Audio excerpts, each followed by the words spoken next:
बीडमधल्या आष्टी पाटोदा या ठिकाणच्या मतदारांनी पंकजा मुंडे यांना मतदान केलंच नाही, त्यामुळे उगाच जातीवादाचा रूप देणं चुकीचं आहे असं वक्तव्य ठाकरे गटाच्या उपनेत्या सुषमा अंधारे यांनी केलंय. पाहूया.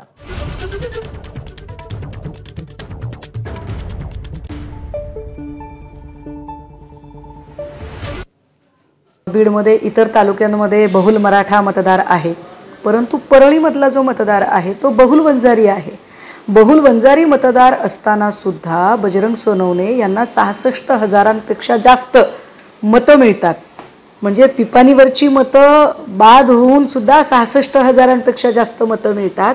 याचा अर्थ असा आहे की ही निवडणूक नुसत्या जातीवादावर नाही गेली, तर इथल्या विकासांच्या मुद्द्यांवर गेली.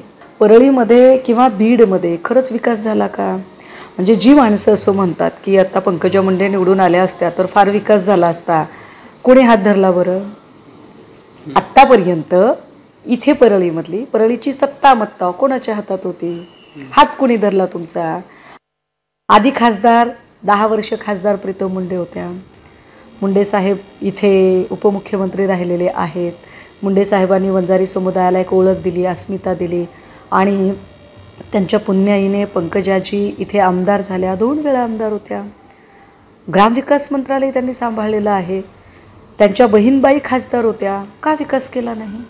कुठला विकास झाला परळीमध्ये? परळीत का MIDC येऊ शकली नाही इतक्या दिवसामध्ये? परळीमध्ये प्रवेश करतानाचा रस्ता ते मंदिरापर्यंतचा रस्ता, हार्डली 1 ते 1.5 किलोमीटरचा रस्ता, हा रस्ता अतिशय चकचकीत दिसतो. भाविकांना वाटते परळीत फार विकास झाला असेल. त्यांनी कधी आत जाऊन बघितलं आहे का?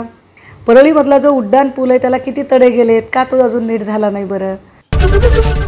ABP माझा, उघडा डोळे बघा नीट.